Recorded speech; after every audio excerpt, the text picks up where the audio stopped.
दादा ने सोचा मैं खुश आमदेद।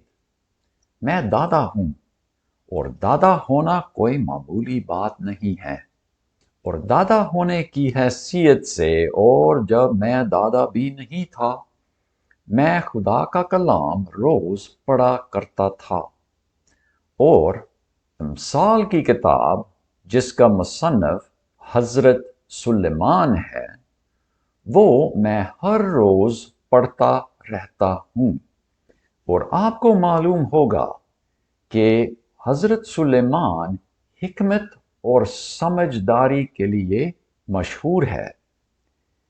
और उन्होंने यहाँ लिखा दूसरे बाब की चौथी आयत में, उसे यूं तलाश कर गोया चांदी हो, उसका यूं खोज लगा गोया पोशीदा खजाना हो। अगर तू ऐसा करे तो तुझे रब के खौफ की समझ आएगी और अल्लाह का इरफान हासिल होगा, क्योंकि रब ही हिकमत अता करता, उसी के मुंह से इरफान और समझ निकलती है। रब का खौफ हिकमत का शुरू है। अमसाल की किताब पढ़ने के साथ साथ मैं पूरी बाइबल यानी 66 किताबों को पढ़ता रहता हूँ सिलसिलावार। और महीना के दूसरे दिन पर मैं अय्यूब की किताब में भी पढ़ रहा था, जिसका मतलब हुआ कि मैं अमसाल की किताब दूसरा बाब पढ़ रहा था और उसके साथ साथ मैंने अय्यूब की किताब पढ़ी, जहां मुझे वो ही बात मिली। अय्यूब की किताब आप जरूर पढ़िए। अय्यूब किसके लिए मशहूर है? हिकमत के लिए नहीं, हजरत सुलेमान हिकमत के लिए मशहूर है।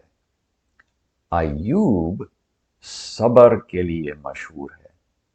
और उन्होंने अपने दोस्तों का सबर किया जब वो बार बार अय्यूब को कहते थे, तुमने गुनाह किया है इसलिए ये सारी मुसीबतें तुम्हारी ऊपर आई हैं। और अय्यूब बार बार कहता था कि मैंने कोई ऐसा गुनाह नहीं किया, ये मुसीबतें खुदा की तरफ से मुझ पर आई हैं और मैं अल्लाह ताला से बात करना चाहता हूं कि वो मुझे समझाएं कि क्यों आए। इस बहस के दौरान अय्यूब और अपने दोस्तों के साथ अय्यूब के तकरीर में ये भी आता है, हिकमत कहाँ पाई जाती है। अय्यूब का 28वां बाब अय्यूब ने बहुत प्यारे तरीके से दिखाया कि चांदी और लोहा ये जमीन से निकाला जाता है और इंसान इनका खोज लगाता है और वो जमीन में सुरंग निकालता है ताकि ये चीजें ढूंढ लें। कान में झूमते हैं, जमीन पर गुजरने वालों को उनकी याद ही नहीं रहती। आजकल न्यूज में भी आया कि कुछ लोग कान में गुम हो गए थे या बंद हो गए थे। तो अय्यूब लिखता है कि उन जगहों में हिकमत नहीं पाई जाती। हिकमत कहां से मिल जाए? यहां यह भी लिखा है कि हिकमत को ना खालिस सोने ना चांदी से खरीदा जा सकता है। लेकिन आखिर में अय्यूब फरमाता है, लेकिन अल्लाह उस तक जाने वाली राह को जानता है, उसे मालूम है कि कहां मिल सकती है, क्योंकि उसी ने जमीन की हदूद तक देखा, आसमान तले सब कुछ पर नजर डाली, ताकि हवा का वजन मुकर्रर करे और पानी की पैमाइश करके उसकी हदूद मुतय्यन करे। उसी ने बारिश के लिए फरमान जारी किया और बादल की कड़कती बिजली के लिए रास्ता तैयार किया। उसी वक्त उसने हिकमत को देखकर उसकी जांच पड़ताल की। उसने उसे कायम भी किया और उसकी तह तक तहकीक भी की। انسان سے اس نے کہا سنو، اللہ کا خوف ماننا ہی حکمت اور برائی سے دور رہنا ہی سمجھ ہے۔ سنو، اللہ کا خوف ماننا ہی حکمت ہے، برائی سے دور رہنا ہی سمجھ ہے۔ اور یہ علم آپ کو کہاں ملے گا؟ یہ علم آپ کو اللہ تعالیٰ سے ملے گا۔ خدا آپ سے پیار کرتا ہے اور وہ آپ کو برائی سے بچانا چاہتا ہے۔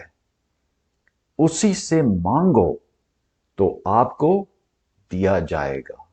جب بھی آپ کوئی کام کرنا چاہتے ہیں یا آپ کے سامنے کوئی مسئلہ آتا ہے، مثال کے طور پر آپ کو گاڑی کی رجسٹریشن تبدیل کرنا ہے، یا آپ کو بجلی بل آ جاتا ہے جو بہت بڑا ہے، تو آپ کے ذہن میں کیا خیال آتا ہے؟ اس ڈپارٹمنٹ میں میرا کون سا جاننے والا ہے؟ کیوں ایسا نہیں ہوتا؟ اور اگر آپ کسی کو جانتے نہیں، آپ اپنے دوستوں سے پوچھیں گے کیا آپ کسی کو جانتے ہیں جو اس دفتر میں کام کرتے ہیں، تاکہ ان کی رہنمائی میں اس مسئلہ کو حل کر دوں۔ ان کی مدد سے، ان کی رہنمائی سے میں اس مسئلہ کو حل کر دوں۔ تو کیا خیال ہے اگر آپ اللہ تعالی، خدا تعالی کو جانتے ہیں، اسے اعلیٰ کوئی نہیں، انہی سے پوچھیں، انہی سے حکمت مانگیں۔ وہ دینے والا خدا ہے، وہ آپ سے پیار کرتا ہے اور آپ کی بہتری چاہتا ہے۔ اگر دادا اپنے پوتا سے پیار کرتا ہے، اپنی جان دینے تک پیار کرتا ہے، تو کیا خدا آپ کے خالق اور مالک آپ سے پیار نہیں کرے گا؟ آپ کی بہتری کی پوری کوشش نہیں کرے گا؟ انہی سے حکمت اور سمجھ مل جاتی ہے، تو ان سے مانگو تو دیا جائے گا۔